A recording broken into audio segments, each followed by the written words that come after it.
सतगुरु की साजी निवाजी प्यारे साथ संगत जी, प्यार और सत्कार से कहना धन निरंकार जी। सतगुरु माता जी का शुक्राना करते हुए दासी आप जी के चरणों में कुछ यादें युग निर्माता माता सुविंदर जी की रखने जा रही है। आप जी प्रवान करें। साथ संगत जी कहते हैं सतगुरु सबसे बड़ा रक्षक होता है। जीवन में कई उतार चढ़ाव आते हैं। गुरसिख इन उतराइयों चढ़ाइयों में अपने सतगुरु पर अटूट विश्वास करके मुश्किलों को पार कर लेता है। इसी तरह एक बहन ने अपने जीवन में घटी कई घटनाएं बताई। कहने लगी सतगुरु बाबा हरदेव सिंह जी महाराज ने दासी को हमेशा ही सहारा दिया। दासी के 2 पुत्रों में से बड़ा पुत्र तो स्वस्थ, लेकिन दूसरा छोटा पुत्र थैलीसीमिया रोग से ग्रसित जिंदगी व्यतीत कर रहा था। वर्ष 2000 में दासी के पति ने शरीर छोड़ दिया। इस आघात से मन से अभी पूरी तरह मुक्त भी नहीं हुई थी कि 2006 में छोटे बेटे ने भी 19 साल की छोटी आयु में शरीर छोड़ दिया। दासी ने सतगुरु का सहारा लिया और इन परिस्थितियों का सामना किया। बड़ा बेटा पढ़ाई के साथ साथ जॉब भी करने लगा। वह अपनी पढ़ाई का खर्च स्वयं निकालने लगा। जब वह बड़ा हुआ तो दासी को उसकी शादी की फिक्र होने लगी। समाज की अपनी कसौटियाँ होती हैं। जहाँ भी शादी के लिए बात होती तो लड़की वाले जन्म पत्री की मांग करते। जन्म पत्री का मिलान कराने और ना मिलने के कारण कई रिश्ते वापस लौट जाते। कई कहते कि लड़का मांगलिक है। सन 2009 में ग्राउंड नंबर 8 में प्रचारक प्रशिक्षण कैंप लगा तो वहाँ मीटिंग में दासी भी शामिल थी। संतों के वचन सुनकर मन को कुछ हौसला मिला। फिर भी संसार तो डामाडोल करने की कोशिश करता ही है, ये तो डुलायमान करता ही है। लेकिन सतगुरु के ऊपर अगर हमारा विश्वास दृढ़ है तो हम जैसी भी हो परिस्थिति उससे बाहर निकल जाते हैं। ये निरंकार सतगुरु अपने आप ही रक्षा करता है, सहारा देता है, हिम्मत देता है और जैसी भी परिस्थिति आए उस परिस्थिति से बाहर निकाल देता है। ऐसे ही कहते हैं दासी भी मन ही मन इस निरंकार से बातें करने लगी और अचानक ही स्कूटी उठाई और संत निरंकारी कॉलोनी की ओर चली गई। पूरे रास्ते सिमरन करती रही। संगत का कुछ सामान भी लेना था। महापुरुषों ने कहा कि अभी थोड़ी देर इंतज़ार करो, सामान जैसे आएगा आपको मिल जाएगा। दोपहर के 1:30 बजे थे। दासी गेट के बाहर बैठ गई। मन ही मन सोचती रही और बाबा जी की कोठी को निहारती रही। तभी महापुरुषों के द्वारा पता लगा कि पूज्य माता सुविंदर जी के चरणों में नमस्कार हो रही है।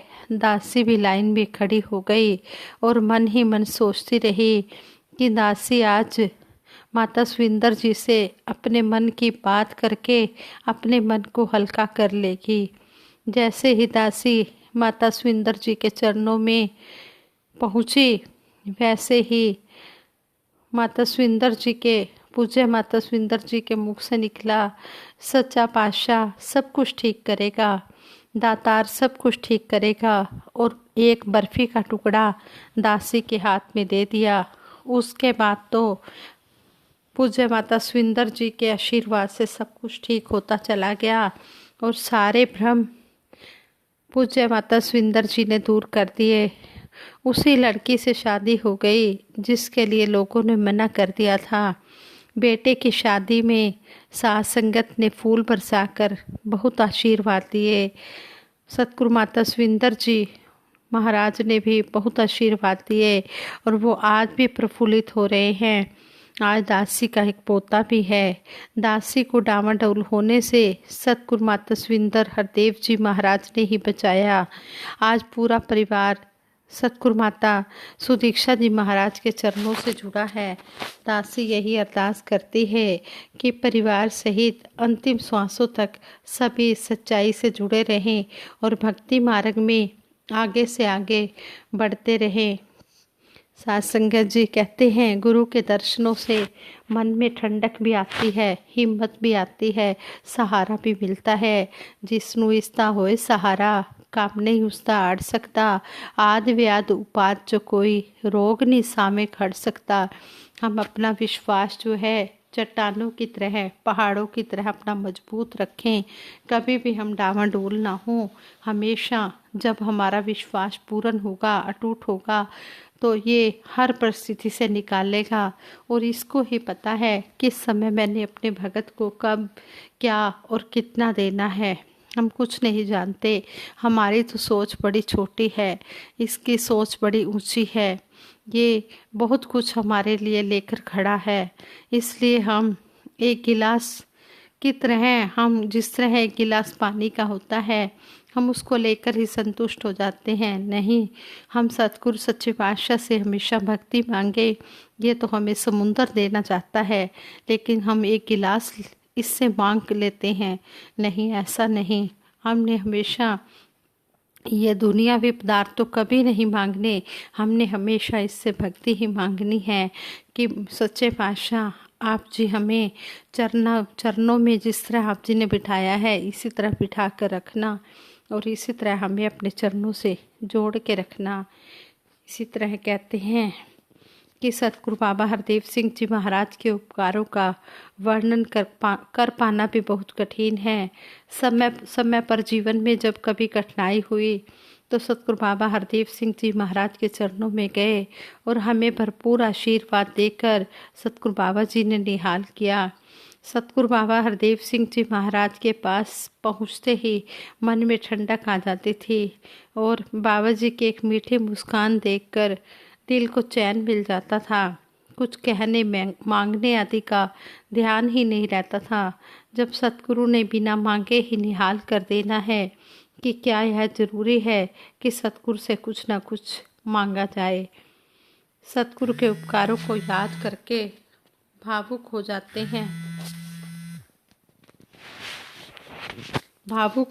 हैं, और हमेशा हम जब अपने जीवन में देखते हैं, सारा जीवन ही सतगुरु के उपकारों से भरा हुआ नज़र आता है। साध संगत जी कहते हैं कि दासी के पिताजी उस समय पहाड़गंज मंडल में जोड़ों की सेवा किया करते थे। ये 1963 की बात है। सन 1963 में पहाड़गंज में सतगुरु की कृपा से निरंकार प्रभु की प्राप्ति हुई और उस समय दासी के पिताजी पहाड़गंज मंडल में जोड़ों की सेवा किया करते थे और आदरणीय भगत कोटूमल जी से बहुत ही प्रभावित थे। उस समय हम अजमेरी गेट में रहते थे और नमकीन व खाने पीने की वस्तुओं की शॉप चलाते थे। सन 1966 में हमारा परिवार गांधीनगर यमुना पार आ गया। गांधीनगर में एक मकान और एक दुकान खरीदी। बड़े भाई सेवा दल में थे। हम पिताजी के संरक्षण में ही रहते थे। सन 1967 में दासी की शादी हो गई। ससुराल पक्ष वालों पर भी बाद में ज्ञान की कृपा हो गई। शादी के बाद 3 साल तक कोई बेबी नहीं हुआ तो परेशानी होने लगी। तब पिताजी ने कहा, युग प्रवर्तक बाबा गुरबचन सिंह जी महाराज निरंकारी कॉलोनी में हैं, जाओ वहाँ से आशीर्वाद लेकर आओ। ध्यान रखना, जब वहाँ जाओ तो कुछ नहीं बोलना, बस इतना ही कहना कि पिताजी ने भेजा है। आजकल तो स्थिति यह हो गई है कि सतगुरु को कहते तो है अंतर्यामी हैं, लेकिन उन्हें अंतर्यामी मान नहीं पाते। यही कारण है कि सतगुरु के चरणों में पहुंचकर बहुत कुछ कहने के लिए बेचैन रहते हैं। हम पति पत्नी निरंकारी कॉलोनी गए और बाबा गुरबचन सिंह जी महाराज के दर्शन किए और बिना मांगे ही हमें आशीर्वाद मिल गया।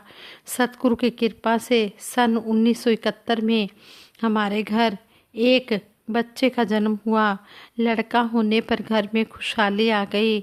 हमारे घर पूजनीय आदरणीय भगत कोटूमल जी, डॉक्टर देसराज जी, बाऊ महादेव सिंह जी, महात्मा श्री जोगिंदर सिंह कमल जी और श्री KL जौहर जी, महात्मा डॉक्टर जगन्नाथ हंस जी और महात्मा श्री इंद्रजीत शर्मा जी भी आते रहते थे।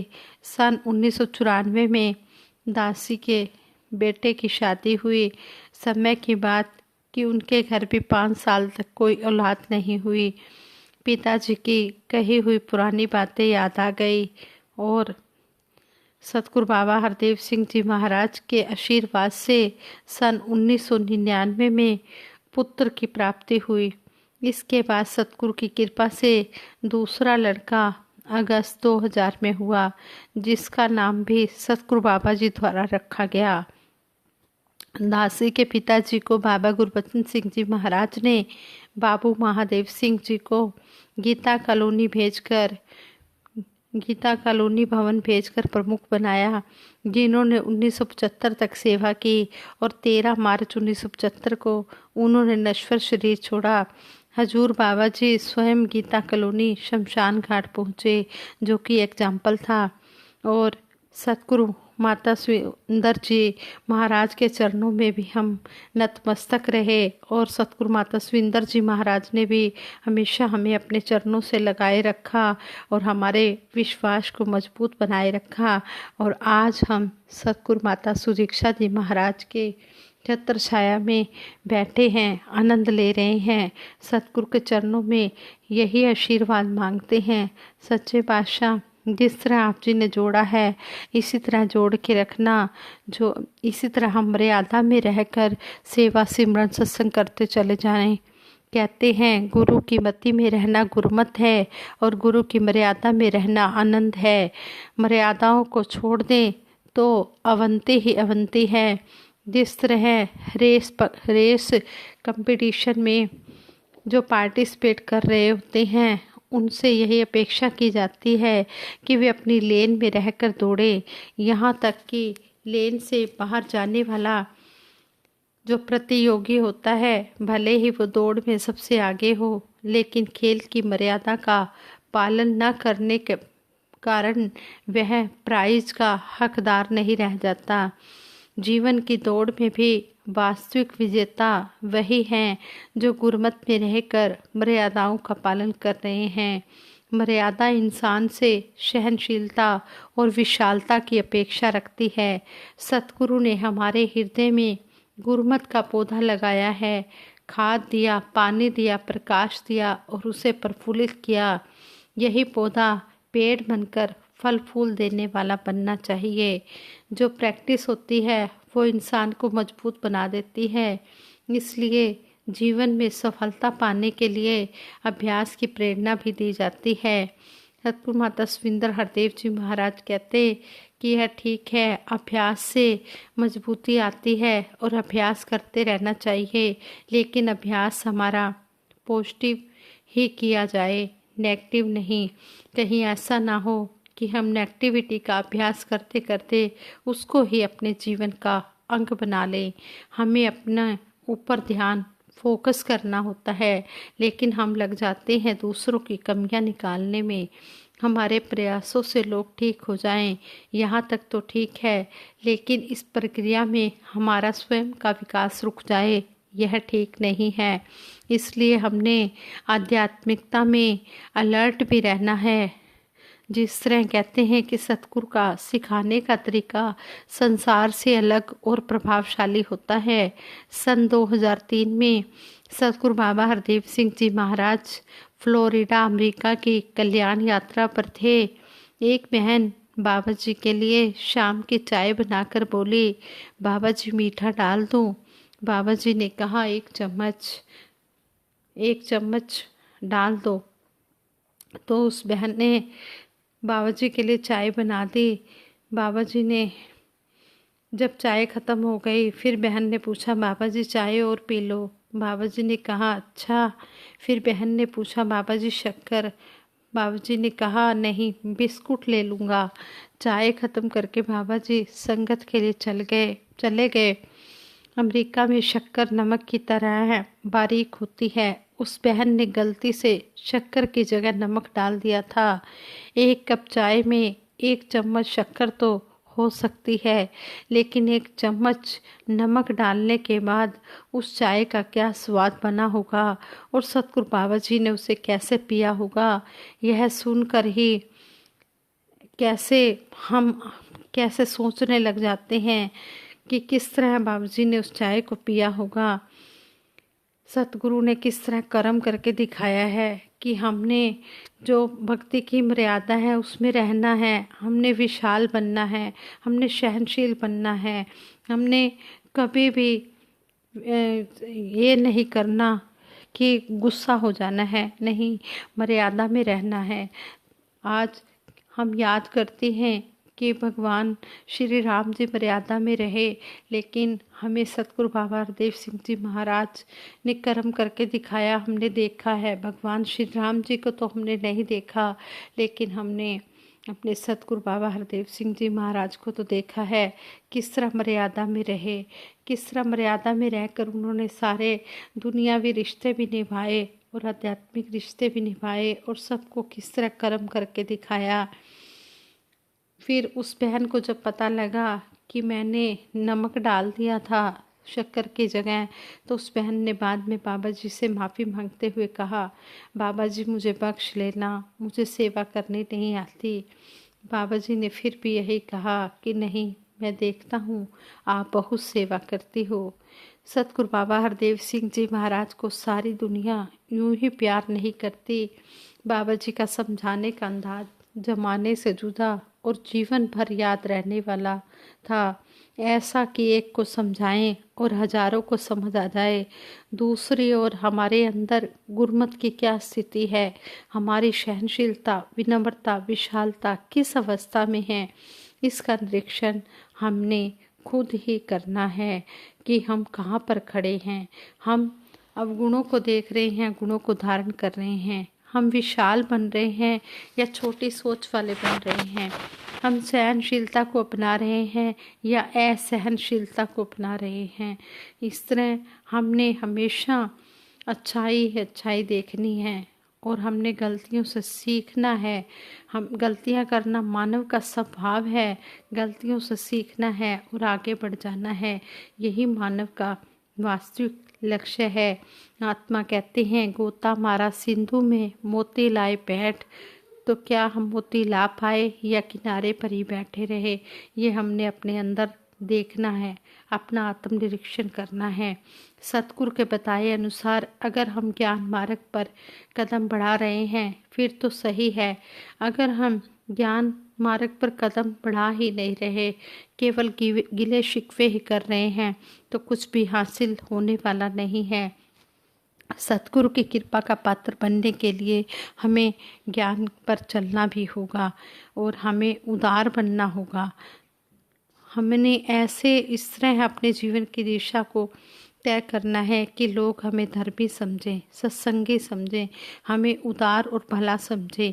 और हमने अपने अंदर इस तरह परमपिता परमात्मा को देखते हुए भक्ति करनी है। सभी के लिए अरदास करनी है कि सच्चे बादशाह सबदा भला करो करतार, मेरी मांग है ये दातार। हमने हर समय हर एक का भला मांगता चले जाना है। इससे हमारा भी उद्धार होगा और दूसरों का भी उद्धार होगा। इस तरह हमने मर्यादा में रहकर सेवा सिमरन सत्संग करना है और जिस तरह हमें सतगुरु समझा रहे हैं उस तरह हमने सतगुरु की शिक्षाओं को धारण करते चले जाना है। सतगुरु होंदा अंतर्यामी, घट घट जाननहार। सतगुरु तो अंतर्यामी होता है, घट घट के जानने वाला होता है। इसलिए हम जहाँ पर भी बैठे हैं, इसका नाम जप रहे हैं, वहीं पर हमारी भक्ति मुबारक है। सच्चे पातशाह के चरणों में यही आशीर्वाद मांगते हैं कि हे दाता, आप अपनी कृपा बनाए रखना। इसी तरह हम भक्ति करते रहें, संतों महापुरुषों का संग हमें हमेशा मिलता रहे। अगर आपकी कृपा होगी तभी हम सेवा सिमरन सत्संग कर पाएंगे। मेरा मुझ में कुछ नहीं, जो कुछ है सो तेरा, तेरा तुझको सौंपते क्या लागे है मेरा। सच्चे भाषा मेरा कुछ नहीं है, जो कुछ भी आप जी ने तन मन धन बख्शा है, ये से यूज करने के लिए, उपयोग करने के लिए बख्शा है। इस पर मैं अपना अधिकार न जमा लूँ, इसको मैं आप जी का ही मानकर मैं चलती चली जाऊँ। तू जिवें चलावें सन चलना आ जाए, तरक्या पातशाह सन मनना आ जाए। दासी सबके भले के लिए सिमरन करवाएगी, सभी ने मिलकर सिमरन में साथ देना है। और दासी से विचार करते हुए कई प्रकार की गलतियाँ हुई होंगी, उन गलतियों के लिए दासी क्षमा प्रार्थी है। तू ही निरंकार मैं तेरी शरण हाँ, मैनू बख्श लो। तू ही निरंकार मैं तेरी शरण हाँ, मैनू बख्श लो। तू ही निरंकार मैं तेरी शरण हाँ, मैनू बख्श लो। तू ही निरंकार मैं तेरी शरण हाँ, मैनू बख्श लो। बोलिए सतगुरु माता सुदीक्षा सविंदर हरदेव जी महाराज की जय। निरंकारी राजमाता गुरु बचन अवतार की जय। साथ संगत जी प्रेम से कहना धन निरंकार जी।